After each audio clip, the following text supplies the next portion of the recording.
It is time that we start our information session, and welcome to all of you.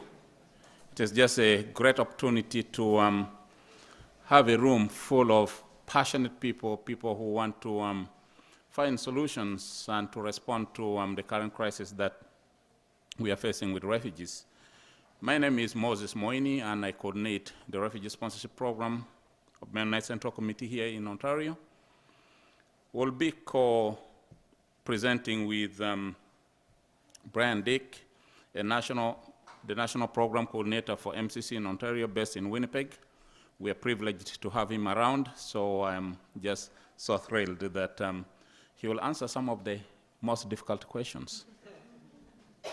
In terms of housekeeping, we have the bathrooms. Just go right through the door, and then towards the exit sign there, and on your left, we have the men and the women bathrooms. In terms of the presentation this evening, Brian is going to introduce us to MCC, the Migration and Resettlement Program, and then he will also talk about the resettlement of Syrian and Iraqis in the perspective of this global program. The program that we manage is global, that we resettle refugees from various parts of the world. But why is the focus on Syrian and Iraqis at this particular moment? And then I will pick up from there and then discuss ways of how we, together with you, as members of the Canadian public and members of various churches or communities, respond. We will look into ways through which groups can participate in the private sponsorship program that Moini Central Committee coordinates. And in that focus, of course, I'll be looking at two particular streams through which refugees come through the private sponsorship. There's one which is the blended sponsorship program, cost-sharing arrangement with the government, and the other one is full sponsorship, where a group undertakes the sponsorship and then provides all the resources that are needed. We have a good number of participants. We are very thankful. One thing that I just want to mention is that there are people who are streaming via YouTube. So in terms of questions, I'll just ask you to note down your questions, and then after the presentation is done, you can ask those questions so that they can also benefit from that. The other announcement I want to make is that for those who are joining us via YouTube and are outside the province of Ontario, I'll just ask them also to coordinate with their refugee program coordinators in the province. For those connecting with MCC, they can visit us on the MCC website, mcccanada.ca, refugee support, and there they will find the names and contacts of coordinators in the various provinces of Canada. With this, I pass over to my colleague, Brian Dick. Welcome. Well, thank you very much, Moses, and it was great to be here in Ontario. I had meetings in Toronto in the last few days and asked Moses, was there anything I can do for you? And he said, well, we're having these trainings on Monday, so if you could be there. So I'm sure he could do these all on his own, but he figured it was polite to give me something to do. So I'm here to fill in a few blanks that he could probably do anyway. Thanks. It's wonderful to see so many people out. I never imagined that we would have this sort of response to refugee resettlement. It's humbling and overwhelming, and we don't always know exactly how to coordinate this. To match up resources with needs is a wonderful problem to have, but it is a problem to try and figure out how we can coordinate these things. So bear with us as we sort out how we can be most helpful to refugees. Just wanted to start a little bit with giving you a little sense of Mennonite Central Committee, the organization that Moses and I work for and who is a main tenant of this building. Mennonite Central Committee has been around for 95 years now, and our theme is relief, development, and peace in the name of Christ.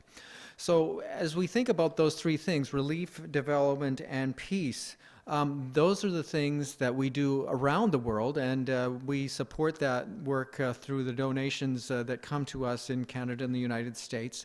But as we think about that, in many places there are people who have been forced to leave their homes who are accessing services that Mennonite MCC provides through those. So we provide relief support in the Middle East currently, in Lebanon and Jordan and Syria itself, and in Iraq. We have partners that we work with to provide relief supplies in terms of material relief, housing, education, and we work with that in that area, but also around the world.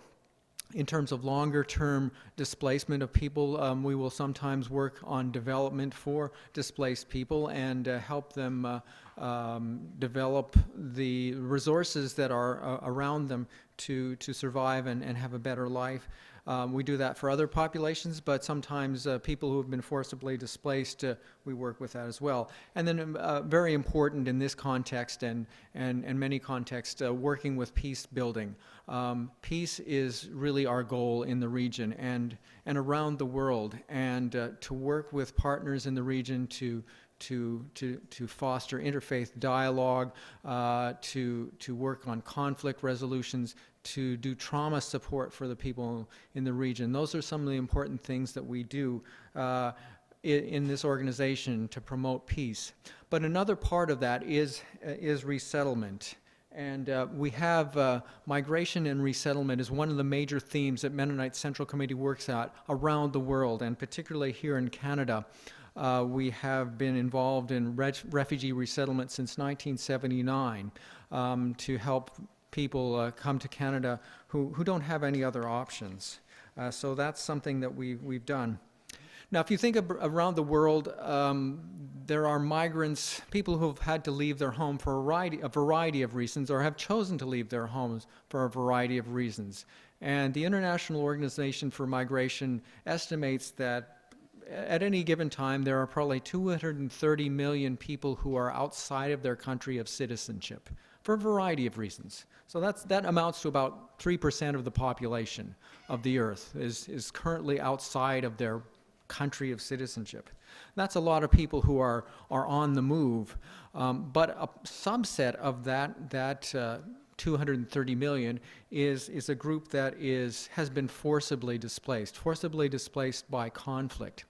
And that's a population that we, as Mennonite Central Committee, have worked with, that the United Nations High Commissions for Refugees, their office works a great deal with that population. Does anyone have a sense of how big that population, how many people have been forcibly displaced, either internally or externally, in the world today? Do you have any guesses on that number?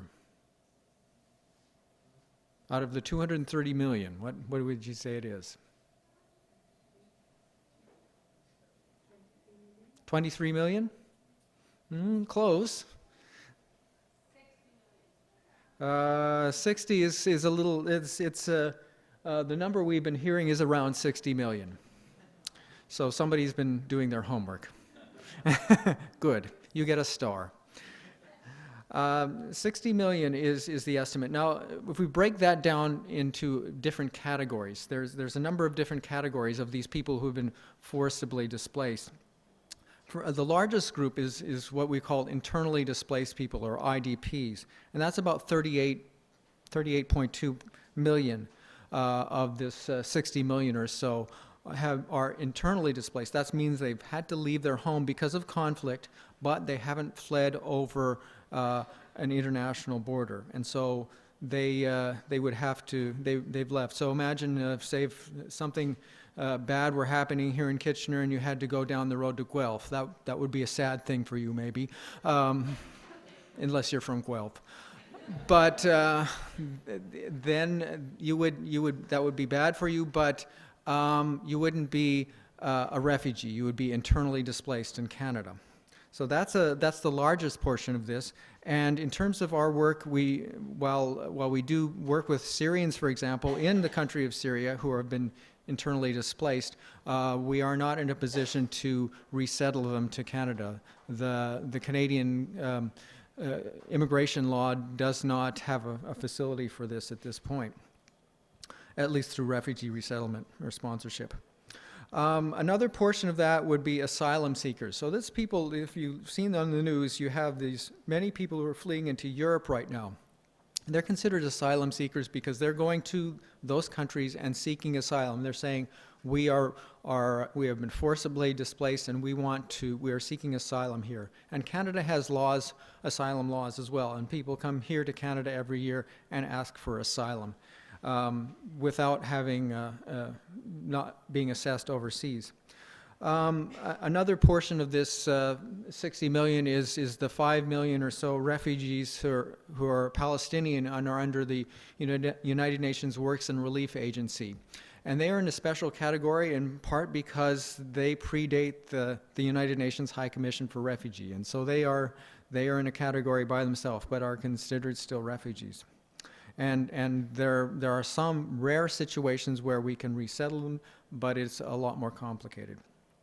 And then there's the rest, about 19 or so million who are convention refugees, who are people who have fled across the border. Say we have something bad happens here and we have to go to Detroit. Then we would be refugees. We would be outside of the country of our citizenship or habitual residence. And so that would mean that we are refugees. So those are the people who are under the United Nations High Commission for Refugees mandate. They are also people that have a number of options before them, and one of them is resettlement, and possibly resettlement to Canada. But as we think about these three, there are three options that refugees tend to have. One is repatriation, which means that things have settled down in their country and they get to go back, but only with dignity.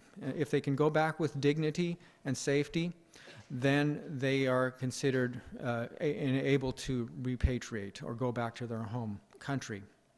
Another option is local integration. So if we think about example, Zambia, for example, there were a number of Congolese who fled from the Congo into Zambia and were there for a long time. And eventually the country of Zambia was convinced by UNHCR and others that maybe they could offer these people local integration so that they could become, they would have a path to Zambian citizenship. So that periodically happens, local integration. So we have repatriation, going back, local integration, which is having a durable solution where you are, or the third option, which is resettlement to a country like Canada or the United States or Australia or Sweden. And that's where the country overseas processes the case. They'll take a look, a visa officer will look at the situation and say, yes, this person meets the definition of a refugee, and yes, they are admissible to Canada, and so we will grant them admission, we'll grant them permanent residency in Canada. And that happens every year. About 12,000 people get that option. So if you look at that number, 60 million, and you see that small piece, this is a very, very small option. Less than 1% of the refugees around the world get a chance for this. So this is really winning the lottery to do this. There's a lot of interest in Canada these days to help, but it's still going to be a small proportion of people who get that option to do it. Now, if you think about where refugees are coming from these days, that's often a question I get when people talk to me. Where are refugees coming from these days? And what would your guesses be? What's the number 1, 2, or 3, or 4 countries where refugees come from? Burma, it's up there, but it's been going down. With good guess, though. I don't think they're in the top. Syria is number 1 right now. A year ago, that would not have been the right answer, because, and that's how quick it is. I heard another answer. Afghanistan was number 1 until recently. It's not like people in Afghanistan have been going back, but Syria has passed them. So Afghanistan is number 2. Any other guesses? Who would be number 3 or 4? Iraq is actually fairly low. It's 1, 2, 3, 4, 5, 6. Well, let's just put this up here. I had the answers all along. I didn't have to ask you. Yeah, so Myanmar, Burma is there, just above Iraq. Iraq has grown. You see, Iraq used to be have quite a number of more refugees until recently, because a lot of Iraqis were in Syria. And so a lot of them went back, not because they thought it was safe, but because they thought it was better than Syria. So these are numbers from the end of 2014. It says 3.8 million Syrian refugees. That's wrong by now, of course. There's more than 4 million refugees who are Syrians. So that gives you a sense of where refugees are coming from. And I talked about internally displaced people. There are 7.6 million internally displaced people in Syria. So even more than refugees, there are more than them. And they are in some ways in a more dire situation because they don't have the access to resettlement. As small an option as that is, they don't have access to that. And they also it's more difficult to get access to them to provide aid. MCC is involved there and is providing some aid. We've gotten a lot of actually grants from the Canadian government to do that. MCC is spending $31 million in the region on refugees, and that's the biggest program we've had in our 95-year history. So we're doing a lot, but we could always do more, and there is a lot more that we can do. In the last month, by the way, we got more than $500,000 donated just in the month of September because of all this interest, just for that kind of work, and we're very grateful. And if you were one of those people, thank you very much.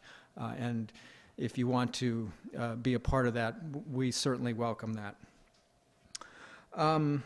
So where are Syria is a major focus now. Where are they going? Generally, refugees don't go a long ways away; they go next door. And so, if you look at this, you'll see these the larger the red circle, the bigger the population. In a past slide, I had these numbers next to them, but that didn't get transferred here, so I'll have to tell you. In Turkey, there are about 1.9 million Syrian refugees in that country. So nearly 2 million in that country who are registered with UNHCR.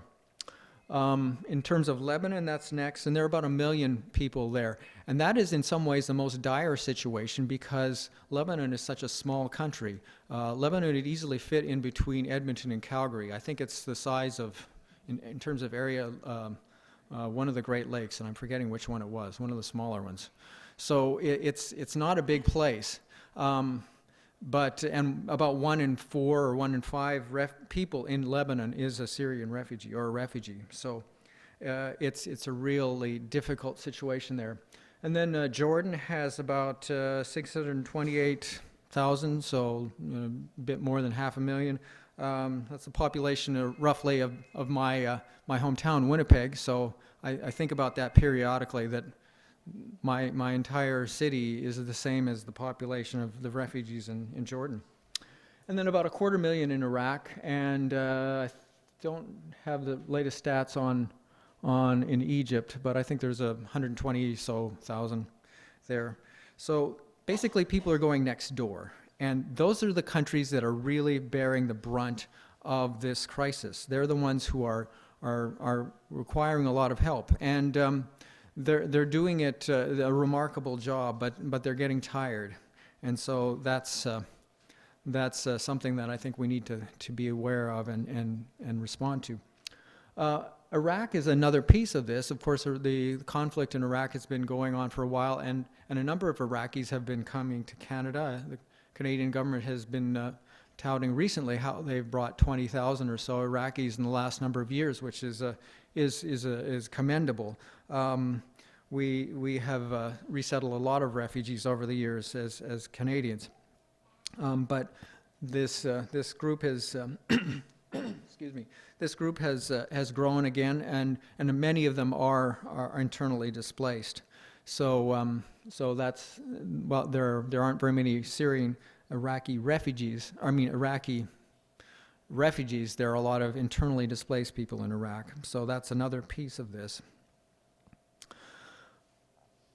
Resettlement, as I said, is a small part of this. It's of the solution to the problem, but it is an important piece, and it's a piece that we haven't gone to at the beginning. And the United Nations had not been working with resettlement at the beginning of the conflict very much. But they have in the last, and certainly since 2014, they've started talking more about resettlement. And there have been a number of reasons for that. In 2014, they started asking states like the U.S. and Canada and Syria, or U.S. and Canada and Australia and Sweden and countries like that to take on resettled refugees, Syrian refugees. And they asked for 30,000 in that year, and Canada made a commitment to that. Then last year, they asked states for 100,000 Syrians to be resettled, and that number is going to go up, because the UNHCR looks at these situations and they say we need to do more resettlement of this population. So they've looked at that and realized that a number of things. First of all, these states, Lebanon, Jordan, Turkey, have, as I said, borne the brunt of this movement, and they're seeing that this is becoming unsustainable. So they wanted to invite resettlement states like the U.S. and Canada to be involved in resettlement more. And so a number of states around the world have pledged to do resettlement. Now that's different than what's happening in Europe, where asylum is happening. You have people going to Europe and asking to stay there. And Europe doesn't have a choice. They have to, when those people come there, they have to say yes or no to them, because they're there on their soil. They have to make a decision and decide if they meet the convention refugee definitions and if they're admissible to the country.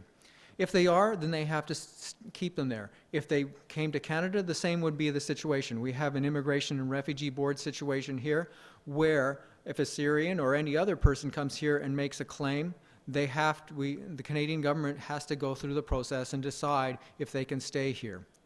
That's different. With resettlement, it's somebody overseas in Lebanon or Jordan or Turkey or Nairobi or wherever making a decision saying yes or no to this particular person. And so Canada, the U.S., Australia, Sweden, they don't have to do any. They could do zero resettlement, and that there would be nothing stopping them from that. But these various countries have been doing that, and they're doing it because they are hearing that there is reaching a tipping point in the region, and that the stability, the refugee population is threatening the stability of the region. So they want to show that they're sharing the burden with Lebanon and Jordan and Turkey. I also want to talk a little bit about why this is happening now. There is an increased vulnerability in this population, and I think that's one of the key reasons why they're looking at resettlement. And there are a number of components in this. One is an increased level of conflict, or increased complexity of the conflict. And as different parties get involved, it doesn't appear like there's the solution is any closer to hand, and in fact, it seems further away. So it feels like a solution, a political solution, is further away, and so people are thinking that is one of the factors in terms of why resettlement is something that we're talking about right now, as opposed to 3-4 years ago. The other thing is that there are a lot of physical vulnerabilities that we in Mennonite Central Committee have been trying to address, but the situation is getting more dire, and the resources are just not meeting the need. For example, the World Food Program at the end of last year had to cut their rations to people in the region by 40% of what they had been. So people are receiving less food from these aid organizations, these large aid organizations, and so that's made people more desperate. There's less food there. What savings they have is gone, and so that's part of the problem. The other thing is that potable water is limited. About a quarter of the population, the refugee population in the region, does not have access to potable water, and that's certainly something that you need to survive. And so, again, another thing that makes people desperate is the lack of food and water. Housing is also another vulnerability for these people. The estimate is that about more than half of Syrian refugees in the region do not have access to adequate housing. And when you don't have access to adequate housing, you again become more desperate. And so that's an important factor in making people more desperate. In Jordan, for example, the largest refugee camp there, Zaatari, was at the point of reducing its size. People were moving out of it and moving into the cities, to Amman and other places, because the situation was just better for them. But they found that the Zaatari camp is beginning to grow again because people are running out of their resources that they had brought to say, be able to rent an apartment in the region. So we see this housing as another factor of vulnerability. The other factor is that there's a lack of educational opportunities, particularly for children. More than half of the refugees in the region are children, and they just do not have enough schooling for them. Mennonite Central Committee is involved in some school activities for and supporting some schools in the region in a variety of ways, but it's just not enough. There aren't enough teachers, there's not enough resources to educate the children. And the children are also in a position where they are out working because they need to be working to support the family. So there's talk about there being a lost childhood of this Syrian population, and that can have a detrimental effect on a population as the children have to go through this. So those are some of the factors, and all of these things are leading to increased stress levels among the population and mental health illness or mental illness issues. We're going to see a lot of post-traumatic stress syndrome in this population because of the stress that they're feeling. We're going to see a lot of mental health issues. We're seeing a lot of people making bad decisions because they're under so much stress and involved in negative coping mechanisms in the country just to survive, or just because they're under so much stress they make bad decisions. UNHCR staff I've talked to and visa officers I've talked to say they're seeing this in the population there. So those are some of the things that are leading to us to think about. First of all, we absolutely need to make sure that more aid goes into the region, because that's an important factor in terms of making life better for the many people who won't be able to resettle. And for dollar, I think that's the most effective way to do this. But resettlement is a part of this as well. We don't, as we talk situations to people in situations like that, we are never going to tell people what to do. People face what I call the refugee dilemma. Should I stay or should I go? Should I stay here in this situation in Syria where I don't know whether I'll live or die, whether I don't have the resources I need, or should I go to the unknown, a place which may be worse, may not be sustainable for me? What do I do? And we are never in a position here, sitting in Canada in our offices, to tell people what to do. But if they make those decisions, we want to be there to either help them as they stay in the region, in Syria or Lebanon or Jordan, or to think about if there are no other options, to resettle to Canada. We can help them in a variety of ways, and so we look at those sort of things. So it's a difficult situation. Any refugee situation is a difficult situation, but this is one that is captured the imagination of the Canadian public, certainly, and around the world. And we're in a position to think about how we can make a difference here. And we're glad that you could be here this evening to do that. Moses will be talking about some specific ways to respond, and we want to remind you again, because of our technology thing, it would be best if we wait for questions till the end, and then either Moses or I can try and answer those questions.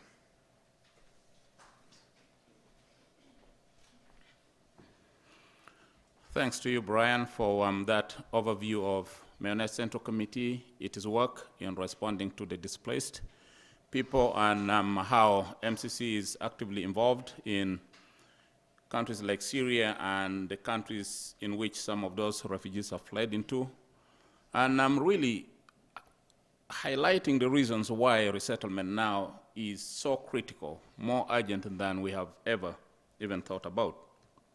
So now, given that very difficult decision that people make, we as an organization say, if you have made that difficult decision because you cannot stay in Iraq or Syria and have fled into either Lebanon or Jordan, how can we assist in situations like that? So one of the things that we know now is that the host countries in the region are beginning to feel more and more overwhelmed by the numbers of refugees, as hosting them is just becoming a huge challenge. So as part of our responsibility, part of this global community, we feel that Canada as a country and the Canadian public can also lend a hand. And this is where we come in through either material aid, relief, and then we also engage in peace building in those countries, and then we also help in our work through partners in trauma healing. So many of those refugees who once had everything together in their lives, and some of them actually at one time, their life was like a one-sided roof which was going all up, but all of a sudden, everything crumbles, finding themselves in a place where even they can't meet their basic needs. So trauma healing becomes a huge, huge need for some of those refugees. So resettlement itself, which comes in, is designed to reach out to the most vulnerable. And when it comes to defining who is the most vulnerable in a situation like this, it is a little over my head, but then also knowing the fact that not everybody can be resettled. The capacity of the world in which we live in, limited as it is, we're just left with our hands at times up in the air and saying, we wish we could do more. And for sure, we can do more in some situations. So in addition to the relief we're doing to peace building work and then to the resettlement that I'll talk at length, we also encourage people to advocate, because advocacy is one of the ways through which we can speak to those in power and to create opportunities that can help in resettling more or finding other durable solutions, including working for peace and justice in those countries, because the primary reason as to why people leave is the lack of peace in that country. So if we can work and advocate our government to be working more actively in creating peace in countries like Syria and Iraq, rather than being part of the problems, then we may be able to find a more sustainable solution that is going to provide for not only 1% as resettlement does, but to a greater number of people. So as we talk about resettlement, there are two ways through which you can respond. One of the ways is through, one thing I've forgotten. In addition to relief aid, advocacy, peace building work, and resettlement, praying. Prayer is critical, because as much as the situations that create people to be displaced is political, but understanding that prayer moves mountains and can change even the most difficult situation to a situation that is manageable is very important. So in resettlement, we look at refugee sponsorship through the blended sponsorship program and the full sponsorship. So what is the blended sponsorship program? This is a cost-sharing program with the Canadian government. And the Canadian government will work with organizations that have an agreement with it, like Mennonite Central Committee. And under this program, the government will support the refugees financially for 6 months, beginning from the 2nd month to the 7th month. And then the sponsoring group will be responsible for month 1 and then the remaining period, 8th to the 12th month. But in that whole year, in addition to the 6 months monthly financial support, the sponsoring group or churches also provide the refugees with social, emotional integration and social and emotional support. So in addition to the funds that the groups receive, the refugees receive from the government, these refugees who are sponsored through the blended program are also covered under the interim federal health. And interim federal health program is a program that is designed to cover for their prescription, for their vision, for their dental, and for their prosthetics care.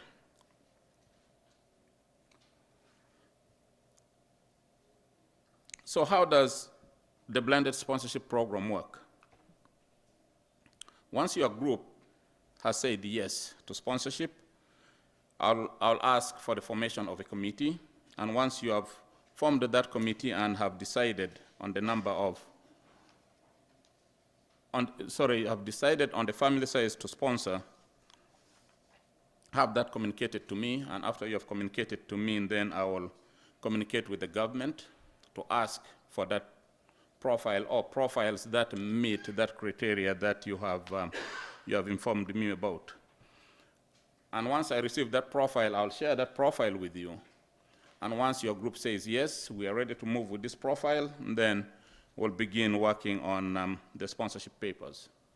The sponsorship papers here will include the undertaking to sponsor that is completed by me, and then I'll just send it out to your group to sign that you're committing to this sponsorship. I'll be talking about the roles and responsibilities of a sponsor later, but I just want to talk about this up front. And then in addition to the undertaking to sponsor, there is the settlement plan and the sponsor assessment. Settlement plan is your strategy of how you're going to support the family. And we also do provide a sample here of how the settlement plan needs to be completed. So once we have received all those documents, then we send them out to immigration in Winnipeg. And then there for the blended cases, they're mostly approved in less than 2 weeks. And once it has been approved, it is sent to the processing office overseas. If the refugees are in Lebanon, it goes to Lebanon, those in Jordan, Jordan. So and then after that approval, usually I tell groups that be prepared, because in about a month to 4, the government says 1 month to 4 months, but there are other cases that have arrived in after a month, others have arrived in a couple of months, but the best way to prepare is to be ready. Yeah. So I just want to note a few things about the blended sponsorship, particularly for the Syrians. Some of the families are large, and they also come with medical and mental health issues. These are things that you need to keep in the back of your mind. I talked about having a community, but all of a sudden everything is gone. So many of those people are traumatized, and they come with challenges that are huge. They arrive very quickly, so be on alert. I can't emphasize that enough. And once the family arrives, an interview will have to be set up by the local immigration office here for the intake interview to determine how much resources they have come with, how much they will be expecting, what they have with them, and then determine the level of support that is going to be provided to them. Though the government provides funds for 6 months. The funds from the government are not enough. So refugees who are going to come through the blended sponsorship program, the portion of the money that they receive in rent is very little. If you look at a family of 5, for example, they will be getting up to 750 for rent. But as you can note in your own communities, a 2 or a 3-bedroom apartment really doesn't cost that much. That is a lot less. So just be prepared that you're going to top that amount up. And again, since the lease of the apartment is going to be in the group's name, and the monies that the refugees will be receiving from the government from the 2nd month to the 7th month is going to be coming directly to them, it will be important for the finance coordinator, the person who will be working with the family on addressing financial and budgeting issues, to have a conversation with them so that that money can be rightly channeled to the landlord.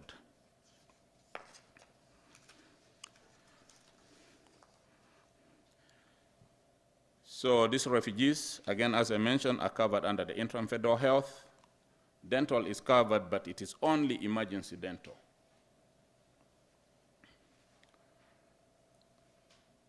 So and then, moving on to full sponsorship. The difference between the blended sponsorship and the full sponsorship is that blended, there's some money that is being received from the government. Full sponsorship is a sponsorship that is fully funded by the church or the group that undertakes the sponsorship. The other difference is that refugees who come under full sponsorship don't qualify for the interim federal health coverage. They get OHIP day one. They can go to a doctor, they can be checked out, but then when they are asked to go and purchase prescription drugs, those will have to be purchased by the group that sponsors them. Did you say day one for OHIP? Yes. Yeah, has always been day one, but there's a lot of confusion. Thanks for noting that.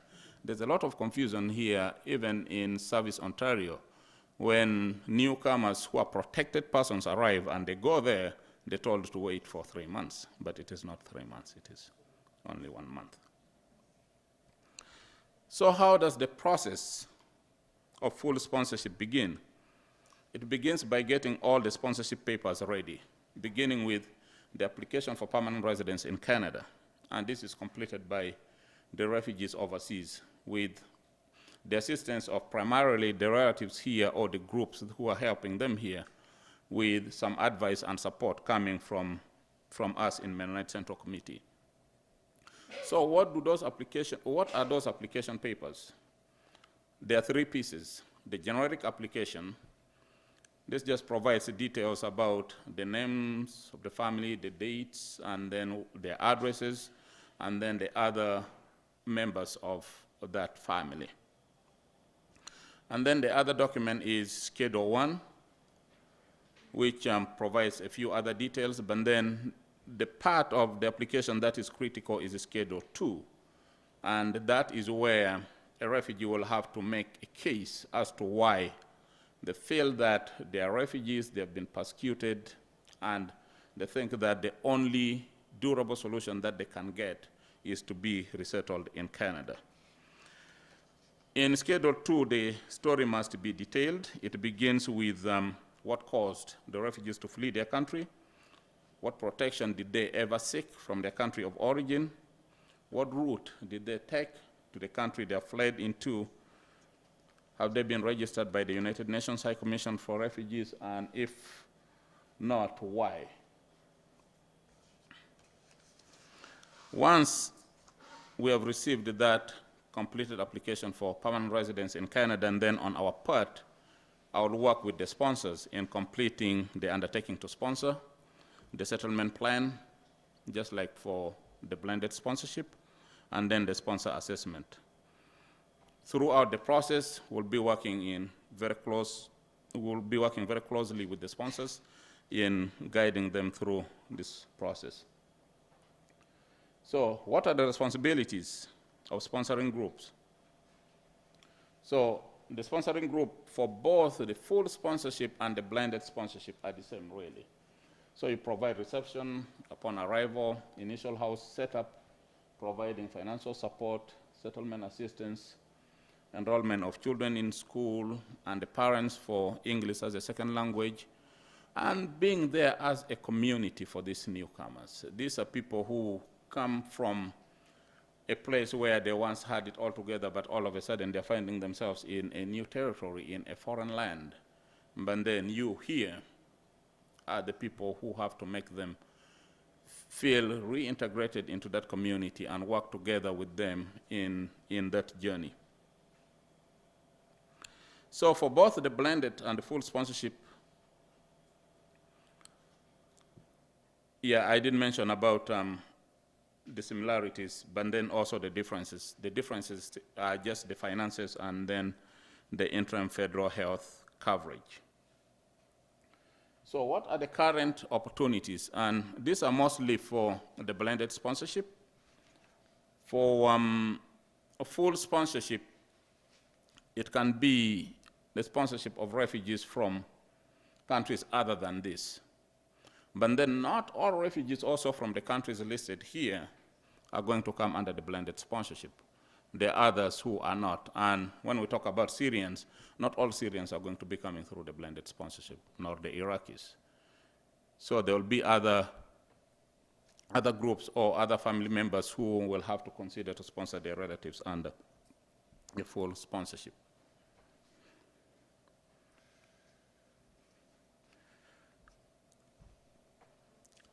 We have reached towards the end of this presentation, but there's a video that I really think would have wrapped up this conversation in about a minute or two that I want you to see. It is a summary of almost everything we have talked about, but only in less than 2 minutes. Okay.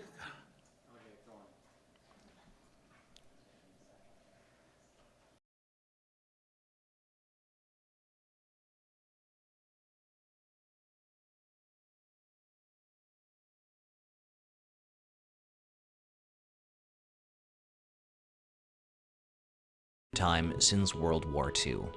Churches in Canada have a unique opportunity to respond through the Canadian government's private sponsorship program. Sponsoring a refugee family is a one-year commitment. When you sign up, your church commits to providing financial support for housing, food, and other basic needs, and helping the family settle in Canada, including accessing social services, transportation, and education. You're committing to providing more than food and furniture. It's about offering friendship, love, and even family. So your church wants to help a family find new hope in Canada. Where do you start? It's actually pretty simple, just 4 steps. Step 1, connect with MCC to explore how your church can sponsor refugees. We'll answer all of your questions and show you how simply your church can bring refugees from crisis to community in Canada. Step 2, paperwork. MCC staff will help you come up with a settlement plan and fill out the necessary documentation outlining how you'll support the arriving refugees. We'll make sure the plan works for you and for the refugees you're welcoming. Then, after time for processing, it's step 3, refugees arrive. Members of your church are at the airport to welcome the family. After their long and difficult journey, you'll be there to help them settle and adapt to their new home in Canada.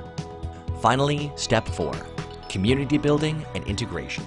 Building friendship and family with newly arrived refugees will have a positive, lasting impact on your church community. For decades, Canadian churches have been showing compassion to refugees by helping them find a new home in Canada. Today, we invite you to continue in this tradition by welcoming refugees into your community. See the stories and learn more at mcccanada.ca/refugee response.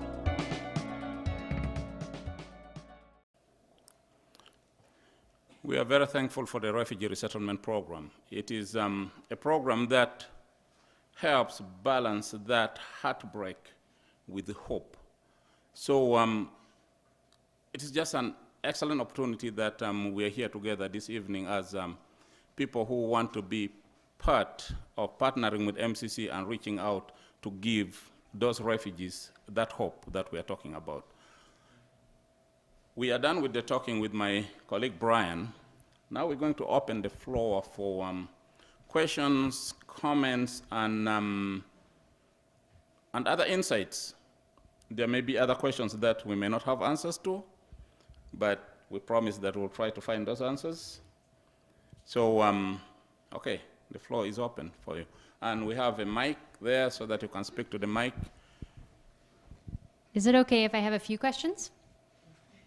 How few are few? Okay, so, well, you can stop me. So the first one is about time commitment. So what would you say in terms of a weekly time commitment? How often would someone from our group be required to do something for the refugee family? That's an interesting question. The short answer is a lot in the first few weeks, but then it tapers off.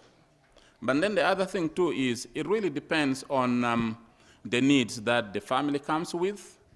There are some other families that are a lot easier to settle than others. So when your family is easy to settle, maybe it is going to be intense in the first couple of months, and then it tapers off. But if they come with mental health issues or medical issues that require constant follow-up with doctors and appointments with doctors, it can actually take a very long time. So on average? On average. Give me a ballpark. You are not going to nail me there. Sorry, it is... So like every day for the first couple months, and then it kind of tapers off, or like 3 times a week for the first couple months, and then it tapers off? I would say 3 times a week at least, yeah. Okay. That presence and availability will be critical, yeah. I wanted to mention that there are groups here, local groups, who are offering this support. Okay, National, Shamrock, and lots of groups who are saying that we can help with that legwork in the region. Yeah. Right? Yeah, go ahead. Sorry. So there are local groups like Nashtanao, Sham Rose, and there is another one I forgot. They're offering to help with the legwork, and I understand that most of them are connected with MCC as well. So Yes, yeah. I have connected with both Najda Now and Shamrose, and they have offered to assist with translation services and then doing some of the legwork for the families that are resettled in Kitchener-Waterloo area. But I know that the groups that we have here are far beyond that. So there are a number of conversations that are happening in various communities for groups that are lining up. We know in Toronto we have Lifeline Syria, and in St. Catharines I was also involved in a conversation with the leader of the Islamic community in the mosque, where they are also lining up volunteers ready to assist in support when needed. So how, for the little chart that was given to us on the piece of paper, is that for the estimated total for the different families, is that for blended or for thingamabobber, for the private one? And do you need to fundraise all of that money before the refugees arrive? Okay. One thing about that chart is that is the average cost across the Canadian provinces that the government of Canada gives us to work with. But my advice to sponsoring group has always been that do a local research in your community to determine what the cost of housing is, what the cost of food for a family of 5 is, and then develop that budget and work with that budget. If we work with that budget, it will work in other communities. I've tested that it works in the Kitchener-Waterloo area, but for a family that is being resettled in Toronto, it just won't work. So my answer then is do local research, develop a budget, and then use and work with that budget. So for the blended sponsorship, I mentioned that the rent is very little, and actually the amount of money that they get is equivalent to social assistance rates. So it is not even going to be a half of that. At best, it is about 40%. So I know that doesn't answer your question about that, but yeah, that cost figure is just an estimate, average. in Canada, which is a guide, helpful tool, but not very practical. And do you need to raise it all before they come? Okay, who are you? Because when I'm asking this question, that who are you, when we work with churches, when a church makes a commitment that they're going to sponsor refugees, these are the churches that support the work of Mennonite Central Committee. We go with their commitment. But then if you are individuals who are pulling together community resources and working as volunteers and wanting to support a family, because of risk management purposes, yes, we will say that we'll need that money raised before that commitment is made.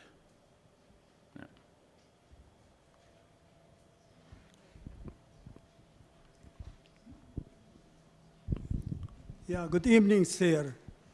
Evening. I am here beside me a lady. Her husband is stranded in Jordan, Amman, for the last 3 years.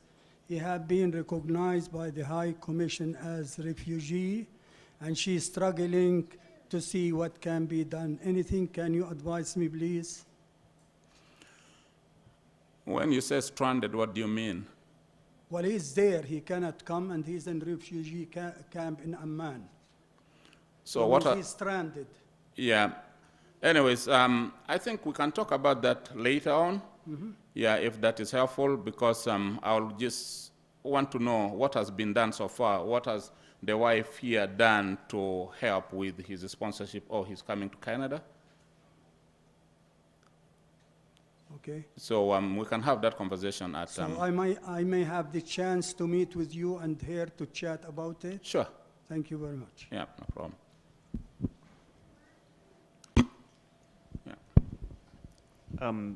This is a bit practical or maybe even a bit crass, but if we give to our church to sponsor refugees and it's happening through a church, presumably that's tax receipted through the church. If it's a group that's just a group of community people, how does that work?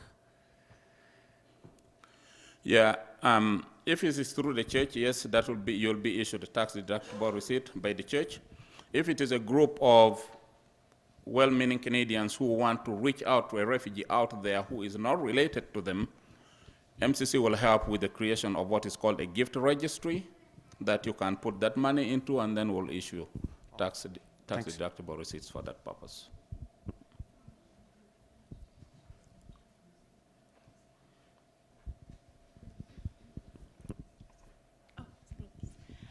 This is about the difference between the blended and the full sponsorship.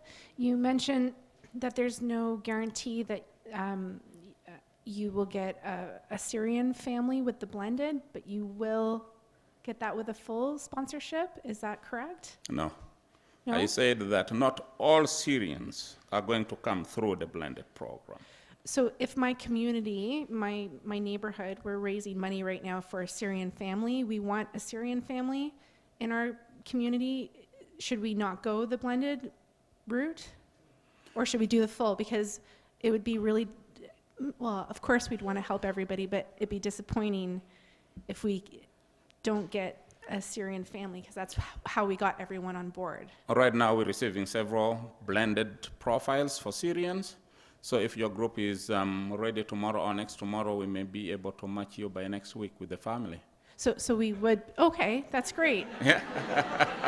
I just want to, because there was something in the news about someone in the East Coast who they got a group together and they didn't get, they got a different family and they were disappointed. So I just wanted to be clear on the blended.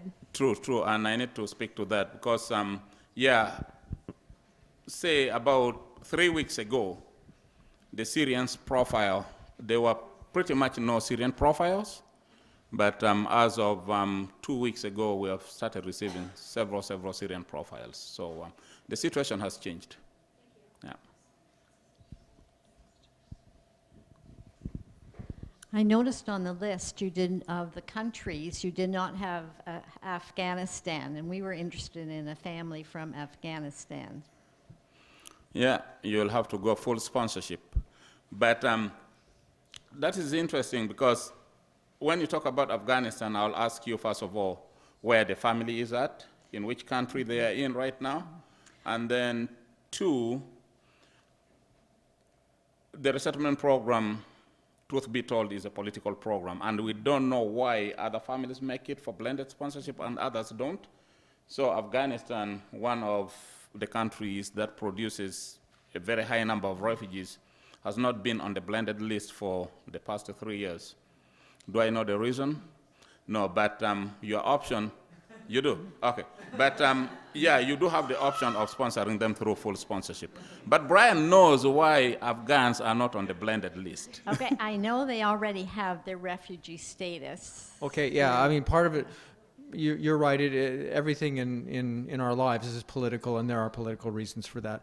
But the other thing is that processing of Afghans is difficult, particularly in Pakistan. And the UNHCR is not referring very many to Canada, or Canada's not taking very many referrals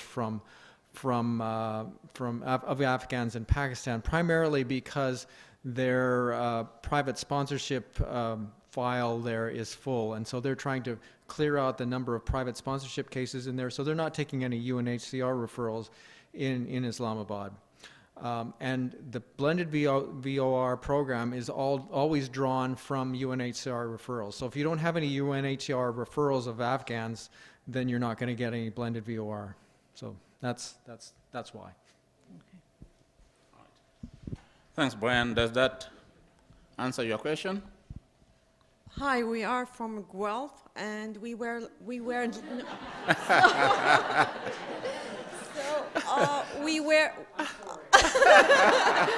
accepted. We were knocking on doors. Obviously, we are not Christians, we are Muslims, and we were looking to support our families. But we were knocking on doors for churches in our area, asking them to help us in sponsoring our families. And we were faced with dead end because we couldn't find someone to help us in this specific issue. When we go to the CIC website, we search for the SAH sponsorship agreement holder. We check their the list. We contacted them, and we were faced with somebody transferring us to the other person, and the other person transferring us to the other person, and we didn't get the answer that we were looking for. We knocked on doors, and they didn't know what to do, so they asked us to call the main office, and another dead end. So we were struggling in Guelph because there isn't any sponsorship agreement holders in Kitchener, Waterloo, and Guelph. Most of them, and one in London, most of them in Toronto, Mississauga, Oshawa, but nothing in Waterloo region. So please help us. Yeah, I'm sorry to hear about the dead ends. Yeah, and at this particular moment, I should say that all sponsorship agreement holders are really busy. And yeah, it doesn't justify why it is a dead end, but I certainly believe that we need to be responding. But in an environment or a situation where the requests or the needs that we are facing is greater than the capacity that we have, we will struggle through the process. But yeah, let's have a conversation, and then I'll see how we can assist you. Just one thing, because we have our families that we want to help them getting into Canada, does it help if they have a member of their family in Canada? Does it give them an advantage? Does it help them in applying to Canada? So how does it help? Well, I wish I had an answer for that, but first and foremost, the resettlement program is a protection program, so refugees are going to be assisted based on the protection needs that they have. Having a family in Canada certainly is great in helping with their settlement and integration, but it doesn't give them brownie points for admission.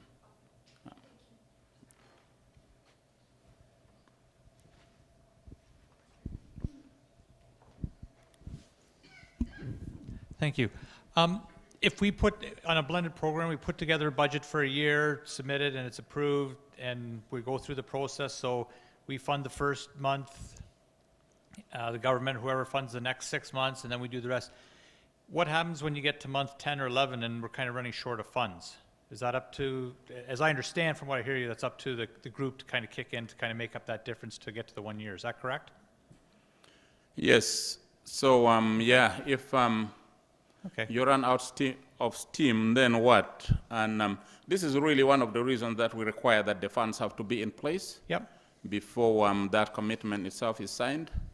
Because if we run into something like that and then the family that has been sponsored, of course, should not go hungry, should not be kicked out of the apartment.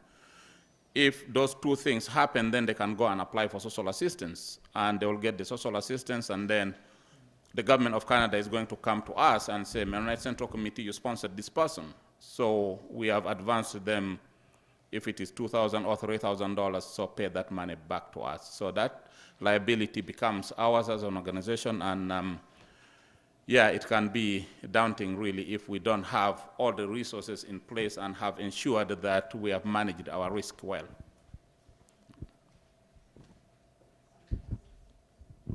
Can you clarify for me, please? You've explained the full sponsorship and the blended sponsorship. It sounds to me like blended sponsorship is the way to go because the government will fund 50 or 40%. So why would anyone consider the full sponsorship? Well, not every refugee is going to come through the blended sponsorship program. And there are going to be other family members who have, not family members only, other groups who will be interested in reaching out to other refugees who are not part of the blended sponsorship and want to support them. Then they will go through the full sponsorship. But in general, really, if the goal is to reach out to anyone, groups would prefer to go through the blended sponsorship route, but the truth is they are not going to be, not all refugees are going to come through the blended sponsorship. So leaving some of those out will also be like leaving them out in the cold. So there has to be another way we should Okay. respond to them. And so how many people are on the list? I'm not sure what it's called. I think you said, so on the blended sponsorship program, I think, right, the government screens people and puts them on a list that you choose from. So how, like, and you said 3 weeks ago there were no Syrian families, now there are. So how many are there? And news reports I've heard is people, like there's groups here that have raised the money, have wanted to bring in refugees, but there's no one approved to come. So how does that work? Can you be a little bit specific rather than more general? So which group wants to sponsor and have raised the monies, and which family do they want to sponsor? Well, I'm just talking in general. Like if I had a group and we had the money, is there a family like that we can sponsor, or is the list right now of approved refugees very limited on the blended program? So yeah, let me finish this. Yeah, you see, when a group is specific about a certain population, there are times when we have challenges with matching that particular need. But if a group says, I want a refugee to sponsor through the blended sponsorship program, the list is really long. There are so many refugees out there who are ready to be sponsored in a heartbeat. So if that is the way you want to go, that is fine. The challenge that we had was groups were interested in sponsoring Syrian refugees. And we didn't have enough Syrian refugees at that time. Things changed in the past couple of weeks, so there are now a number of Syrian profiles. But if you are open to any refugee from any part of the world, it wouldn't take too long for you to be matched. My colleague here wants to say something. Yeah, sure, just a couple of things. I mean, the big difference between blended visa office referred and the full sponsorship is in the private sponsorship and the full sponsorship, you get to choose the person. You can say, I want to sponsor this specific person. In the blended visa office referred, you can say, I'll take a family of 4 from, Syria or Colombia or wherever, or a family of 7 or whatever you want. But you don't say, and I want this specific person. So that's the big difference. The UNHCR and the Canadian government choose the people in the blended visa office referred. We have the option to choose in the private sponsorship and say this specific person. That's the difference. In terms of the reason that the Syrians weren't on the list, there are a number of factors for that. One is that there were so many private sponsorship files in the office in Lebanon and Jordan and Turkey that the visa office just basically wasn't getting to the UNHCR files, so they weren't able to process those. The other thing is that they were finding that there were really a lot of high needs cases, and they were hesitant to give them to us because they thought, would the average Canadian group be able to handle that? And we said, give us a chance. And so we're doing that. And so in the last couple of weeks, the profiles have been going out, and they're being snapped up very quickly. Moses is very good at snapping up, so he's been getting a lot. But yeah, if you need a family, let me know now.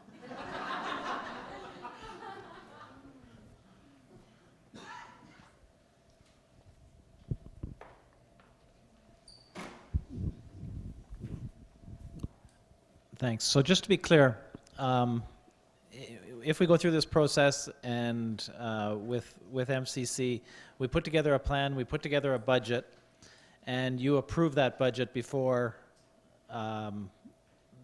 we make the agreement. Can you give a loose guideline that, according to the chart here, our budget should be, in a blended program, our budget should be about equal to half, or is it 60% of the total that's on that chart? Can you? Yeah, I'm advising groups to be budgeting 60% of that. 60%? Yeah. And that would be a budget that you would be able to approve as MCC? Yes. Okay. Yeah. Second question, really quickly. This chart does not assume that the person has any income? No job, no nothing for a whole year? Correct. Okay. Yeah.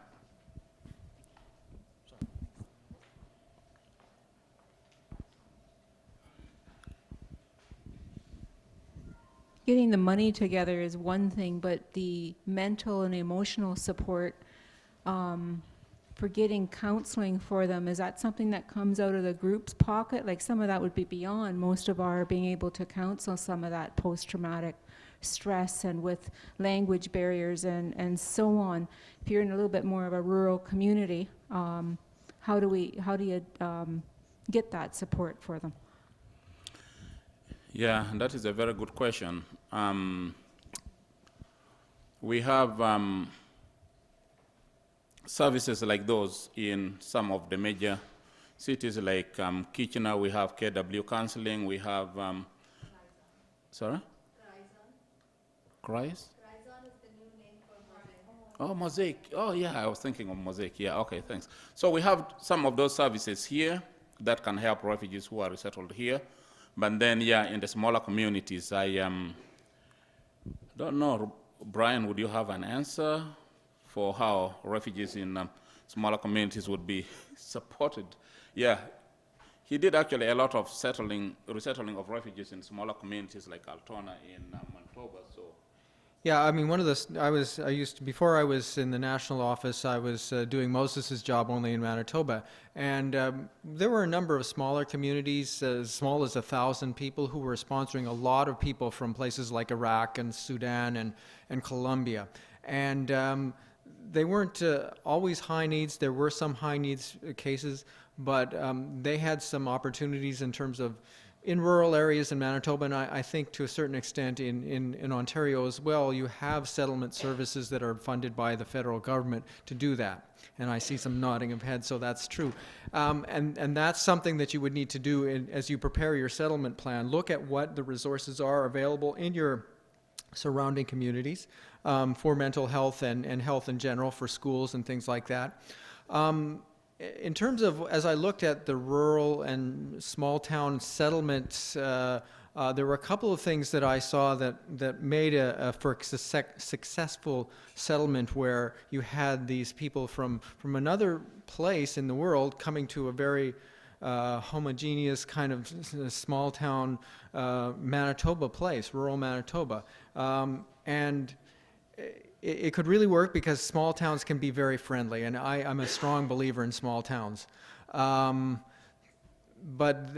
there are two factors I think that really help for a good settlement. One is if the person is introverted and or extroverted and they want to get out there and they want to meet people. Unfortunately, that's not on the profile page that we get. It doesn't say whether they're introverted or extroverted. I wish it did. And you know, I don't know if I'd trust a Canadian visa officer to decide that in their 1 hour interview. But that's one factor that really makes a difference if people want to go out and, you know, I'm ready to make mistakes and meet new people all the time. The other thing, though, that is on the form is if they have small children, they're going to get into the school, and if you have small children or children of school age, you know they're going to drag you into all sorts of things that you'd never planned to get involved in. So if they have children, they're going to drag the rest of the family into the community and get involved in hockey and who knows what else. So that's another factor that I think helps.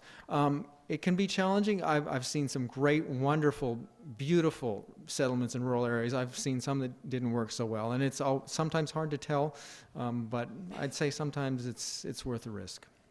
But be ready to say, okay, it's not going to work. Let's help you move into a larger town. We have a question from YouTube. If our group is not a formal group, like a church or community organization, is there a minimum of how many people need to be part of our group? Yeah, in determining the group size, we'll have to look at the roles and responsibilities of sponsoring groups. And when we look at those roles and then imagining a structure that we need to develop around that, we should be looking at, we'll need to have a chairperson, we'll need to have a secretary, we'll need to have a treasurer there, somebody who organizes transport, somebody who looks at coordinating medical appointments to doctors, somebody in helping with enrollment of children or parents in school, housing, banking, shopping, and social affairs. All those things can be lumped into 4 or 5 different responsibilities. So really, if you have a group of 5 to 7 people, I should say that 5 to 7, but then there have to be others who are available most of the day, because if the 5 to 7 all have daytime jobs and then they are not available, that can become a challenge as well. But if out of that group of 5 to 7, you have other people who are pretty much available during the day, you should be able to take on the sponsorship.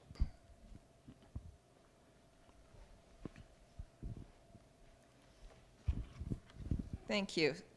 One other distinction between blended and private sponsorships that I'd like to mention, and correct me if I'm wrong, but I believe with private sponsorships you don't get tax receipts. Is that correct, if you choose the family specifically? We had a discussion about this today, actually. Should I try and summarize that? Typically what we've done if a church takes this on, they will do the sponsorship, and the decision of who you sponsor, if it's at an arm's length kind of situation, that's fine. It's a little bit. Usually I've been telling people if a church is passing something in their business meeting saying refugee sponsorship is a part of our mission, and then they put that as a line item in their budget, and they raise money for that in general, that's fine, and you can have tax receipts. Now, if you say, okay, we're having the fund for Moses Moini to come to Canada, that's not going to work in terms of Canadian Revenue Agency. If you keep it broad and vague and say this isn't for a specific person, that's going to be important. But if it might always be best to check with a tax lawyer who knows NGOs fairly well. The other thing about that is with Mennonite Central Committee, we've had all these groups that are coming to us and saying we're not a church, we're just a group of people, and we have some of those here today. And how do we do this? And MCC in Ontario in particular is looking for ways to structure that. As long as we keep that vague and sort of say we're not doing a specific person, and if they're doing a blended visa office referred, I mean the decision is completely out of their hands. But if you're saying we want this particular person, then the possibility of tax receipts is more difficult. So yeah, that's something we want to be very careful about. We don't want to lose our tax exempt status. And then one other thing is we're a group of 6 families or individuals. We're looking for more people to join our group if anyone's looking to find a group. We're just individuals. We're not affiliated with a church or anything. So if you're interested, you can come talk to me after.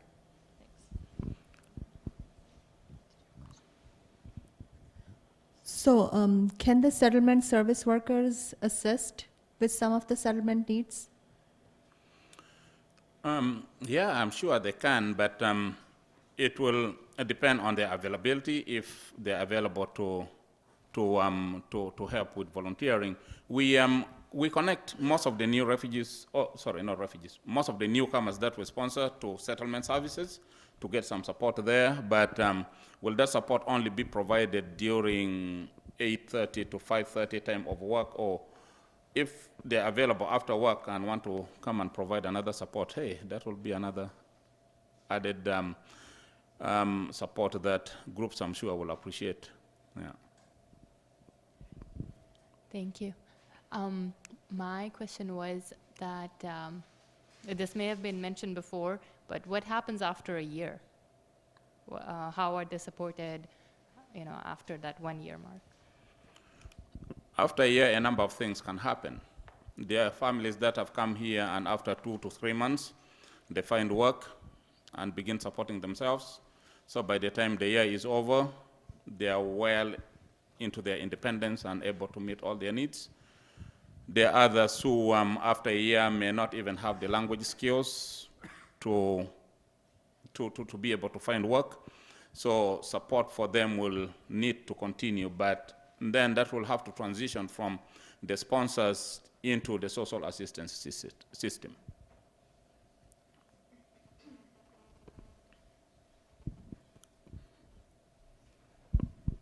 Yeah, I just had a couple of questions. When a family is chosen to come to Canada or be sponsored, who covers their transportation to Canada? Is a loan from the government of Canada and will have to be paid back by the by newcomers. the refugee family, so eventually they pay it off. Correct. Okay, and the second question was partly the lady behind me answered that. Like, we are just individuals and we kind of want to reach out and be able to either be part of a group or help out in any other way we could. But we're not an organization or anything. So how do we get a list of groups that are looking for participants to help them, whether it's financially or with time or whatever, that we can participate? Where do you live? We live in Kitchener-Waterloo. In Kitchener. Well, there are a number of groups that are considering to sponsor here, and there might be need that will need some volunteers. So another one right behind you.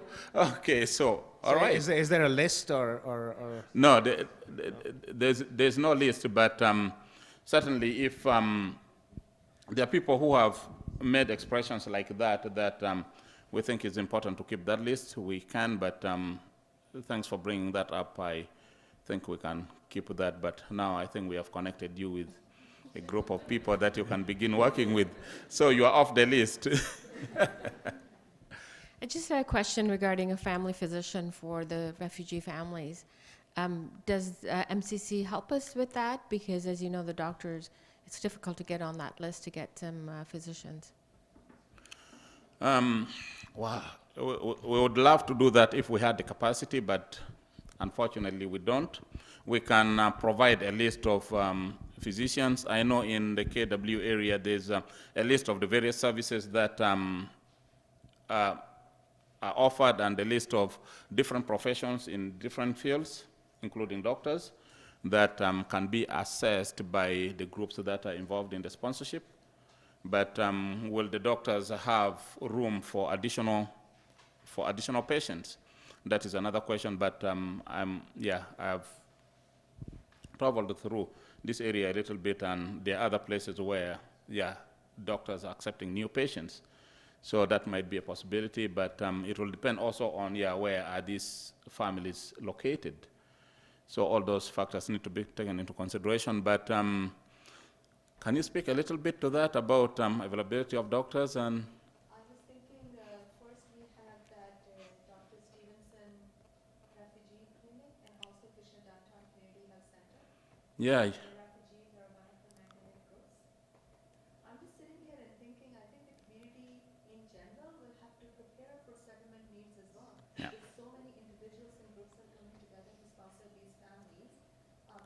for example, YMCA should have more resources, multicultural center should have more resources. Yeah. Downtown Community Health Center should be prepared to take more refugees. So it's just not bringing people here, but also how do you prepare the community? Yeah. I never thought about it, just sitting in this room, I'm thinking that. Yeah, welcome. The influx of people. Yes. Related to that, we were talking about the settlement needs that are going to increase. They will. I'm on the National Settlement Council, which is a organization of umbrella groups that have funding from the federal government to do immigrant settlement. And we have a call together on Thursday morning with talking about what just happened. And we're going to be talking about that. And I think we're going to have to talk to the federal government about how we have adequate settlement services in place for this particular population and their particular needs. And so, yeah, that's a very insightful comment, and we hope that, well, it'd be good if, I mean, there are so many places, I mean, doctors, lawyers, all sorts of groups, universities are looking for ways to get involved, and if we can just coordinate those, that's going to be one thing, but also having more resources in the immigrant settlement services is going to be important. So at what point do you want a group to contact you? Right at the beginning or when we have most of our funds together?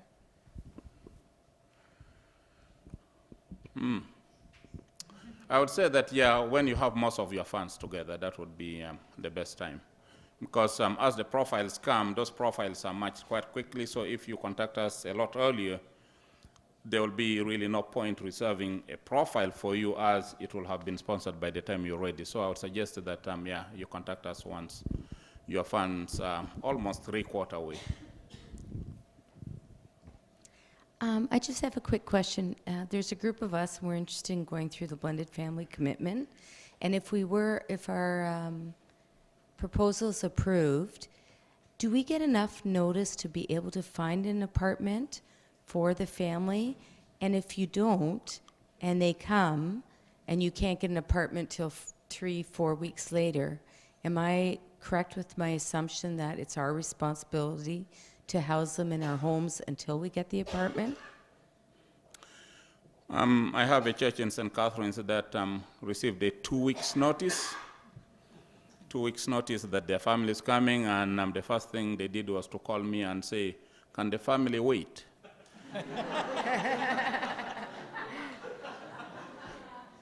My response was, this is a protection program. If they wait, then who are we protecting? So let the family come, and if you have to put them in a hotel, so be it. But for most of the churches, there will be a family out there who can take the newcomers in for maybe a week or two before they can find an apartment for them. But my advice is always have plan B in place. Because if you hear that they're coming, then what? So yeah, just having another discussion in your group and having that contingent plan is very helpful. Because yeah, once that notice of arrival has been sent to us, it is very, very difficult to begin writing that email. Please, can you hold the family back?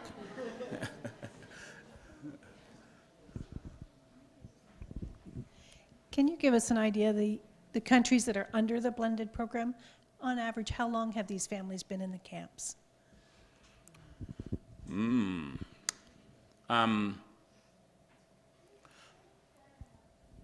Well, I can think of the Eritreans or Ethiopians or Somalians and the Burmese.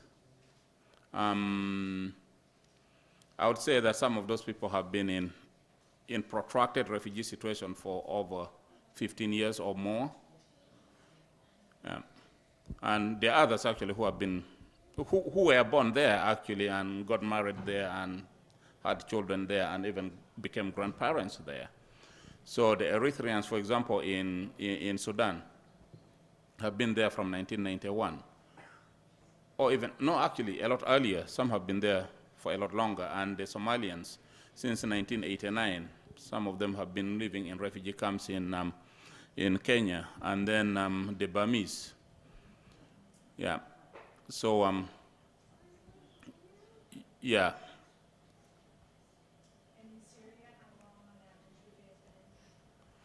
The Syrian conflict started, is going into its 5th year now. Yeah. So some of them, yes, have been in exile for over 4 years, or in refugee-like situation for over 4 years. And there are others who left more recently, but as we see in the numbers have been swelling over time. So it is not that all the 4 million have been refugees for all these years. There are others just that came maybe even yesterday or a few days ago. So if we get the latest update from UNHCR, we'll see that that number is a lot more than the 4 million that is being looked at, and those are, some of those are newer arrivals. If you're looking at sponsoring one person, is it mandatory you put them out in an apartment, or can you have them in your home with them as a refugee?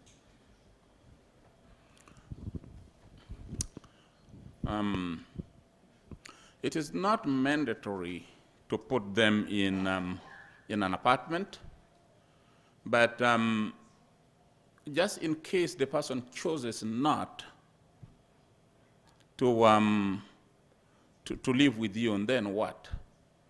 In most cases, that might not happen, but if it happens, and then what? So thinking about that as plan B. But the other thing is also knowing what the cost of sponsorship is and looking at sponsoring one single person. The figures that we work with is about 12,800. That when we really break it down into monthly cost is about $1,000, which is not sufficient for sponsorship for a single person. So I hope that, yeah, single persons that come will be prepared to be sharing an apartment with others, or if they are taken in by a family, should be really grateful. But again, those are things that I'm just speculating and wouldn't know what the response would. But in most cases, I wouldn't think that it would be an issue. So it is not mandatory that they have to be in an apartment by themselves.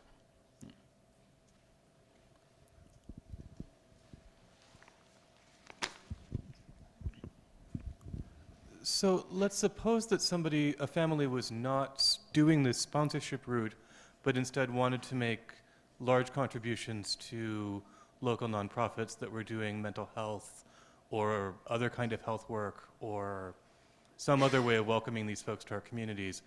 What would you recommend in that kind of case as compared to this sponsorship route?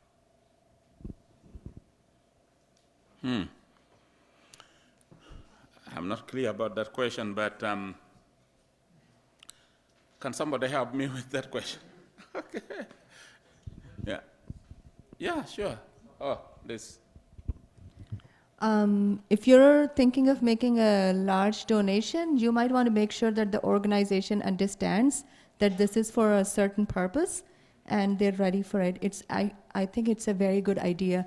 I'm only concerned about just donating the amount without mentioning. So it's the pressure that you can put on these settlement agencies about bringing in specific services for refugees.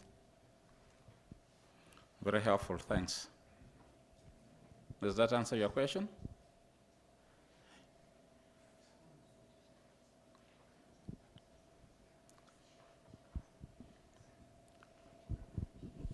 Joseph, am I understanding correctly that there's a large, so if we're bringing in large amounts of refugees, there's also a need for safe and secure housing for our families and singles that are being brought to Canada. Is that correct? That will be something that we as a community can also contribute by looking out for housing being available? Is that clear? Or should I rephrase it? Did you get the question? Okay, sure. Yeah, thanks. Certainly, I don't know Ontario that well, as I've said, but I do know that housing is an issue here in Ontario and across Canada, really, in terms of affordable housing, not just for immigrants, but for all vulnerable populations.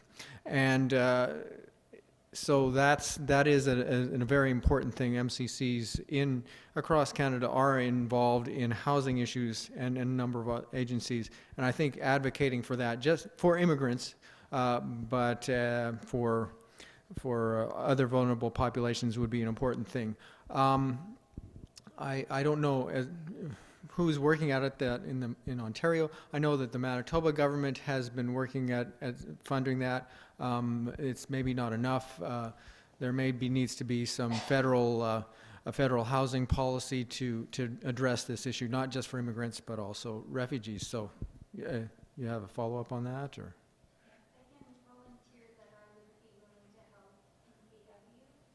Okay, so we have a volunteer helping in Kitchener-Waterloo area to provide for, or looking for housing or housing coordinate.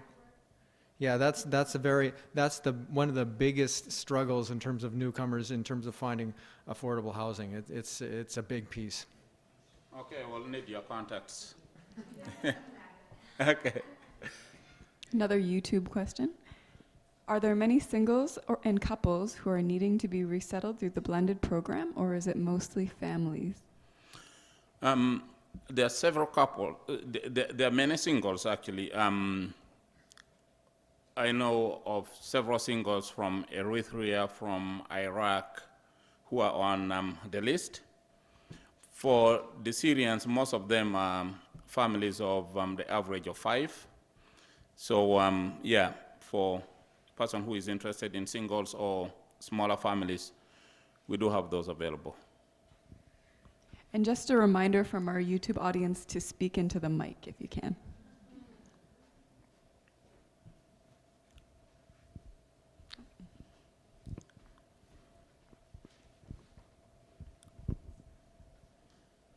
Thank you. You mentioned earlier that the transportation of the refugees into Canada is a loan of the federal government that needs to be repaid. Who does that get repaid by? Is that our group? And is that part of the cost on that sheet, or is that completely extra? That's completely extra, and according to the agreement that the refugees sign overseas, they make a commitment to pay back the loan to the government of Canada. There are certain groups that have chosen to take that loan on and pay it off for the families they have sponsored. But for us, also as members of the Canadian Council for Refugees, we are trying to advocate for the government to absorb that transportation loan. So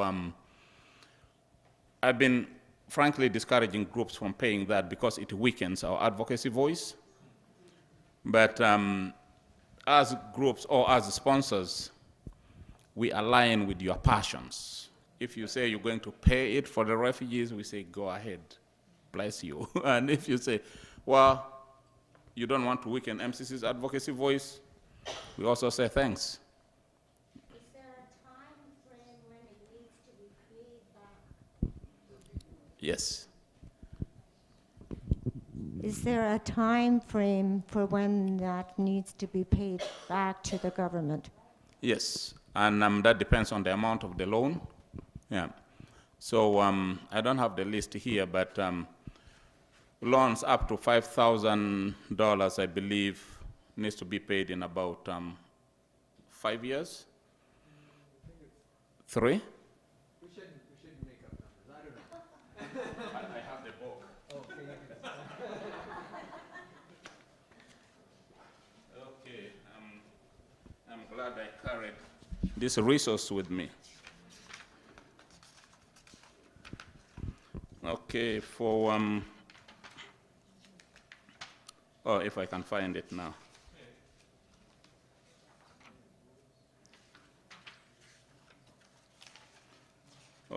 Oh, there we go. Okay, loan up to 1,200 within 12 months. Loan over 1,200, not exceeding 2,400 within 24 months. Over 2,400, not exceeding 3,600 within 36 months. Over 3,600, not exceeding 4,800 within 48 months. Over 4,800 within 72 months. I was right.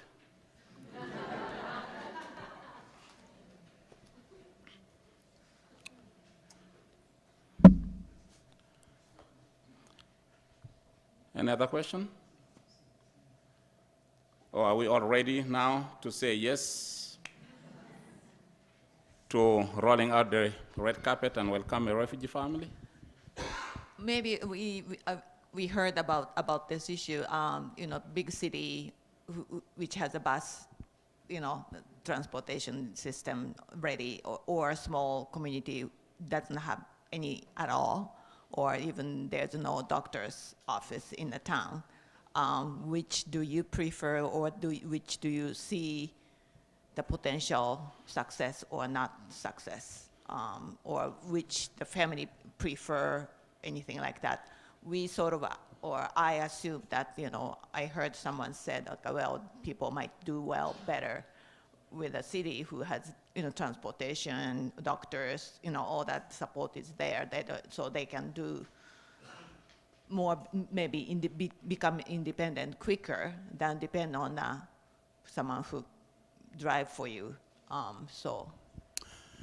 Yeah, when groups are considering to sponsor, the first thing I always ask them is consider the settlement support or settlement services that are in your community. But of course, larger cities have advantages over the smaller cities. But just as Brian shared here, the Altona community in Manitoba did an awesome work in resettling refugees in those communities. But then in Ontario here, when we participated in the resettlement of Palestinian refugees, the first church to make the commitment to sponsor a Palestinian refugee was North Leamington United Mennonite Church. And at that time, when I got the call from the pastor that we are ready to move on with the family, I just scratched my head. I didn't have hair. But then I said, what are you thinking, right? But the family arrived, the family settled very well in Leamington, and for those who know Leamington, of course, there's not much in public transportation, but they have good settlement services. So in all, it is a small rural community. They have English as a second language program, and that helped very much. But the critical piece, really, that defines whether a settlement is successful or not is the volunteer support that is provided. Because I know in the communities, even if there's no settlement agency, there are a number of volunteers who can be recruited and who can provide some of those support. In English as a second language program, for example, how many volunteer teachers do you have in your communities? I'm sure you can name a few. And how many people would be available to provide some of those needs when needed? So that is a question that doesn't have a clear-cut answer. So it will really depend on the specific needs of the family and the other newcomers who would love to be in a small community. I came to Canada from South Sudan in 1982. I was resettled in St. Catharines. Every time I go to Toronto, my first thought is, when am I leaving this city again? I want to go back to St. Catharines. So I've just loved it there because it is a small, neat community where there is a community. In Toronto, people say there's a community too, but that is a different community from the community I know. Yeah.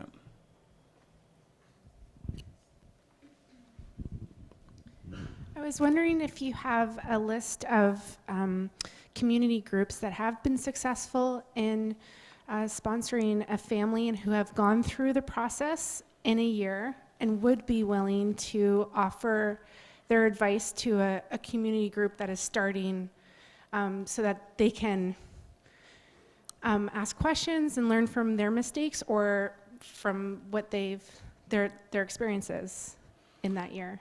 Yeah, sure. We have a list of groups that have sponsored, and if you fire me an email with and tell me where you are, I can, if there's a group from within that community.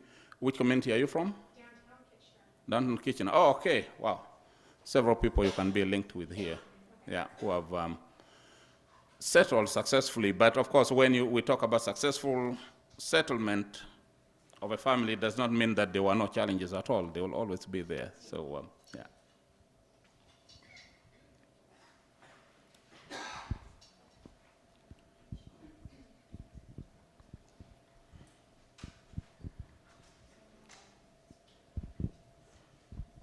I don't know if this is a legitimate concern, but one of my worries about the blended sponsorship is that the government might screen according to things like religion. Is that a legitimate concern, or would we find Muslims and Christians on that list?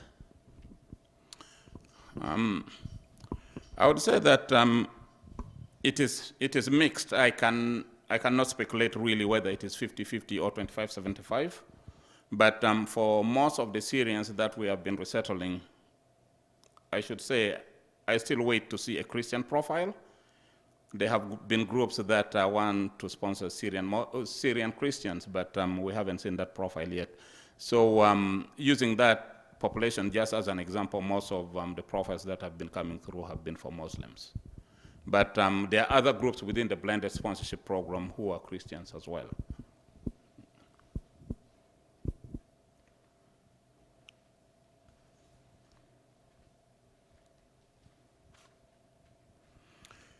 All right, thank you so much for the helpful questions. I hope that all your concerns and some of the lingering questions that you might have had have been addressed, but just in case you think of another question on your way off, my email address and our contacts are here. Promise to get back, maybe not very quickly, but I promise I will.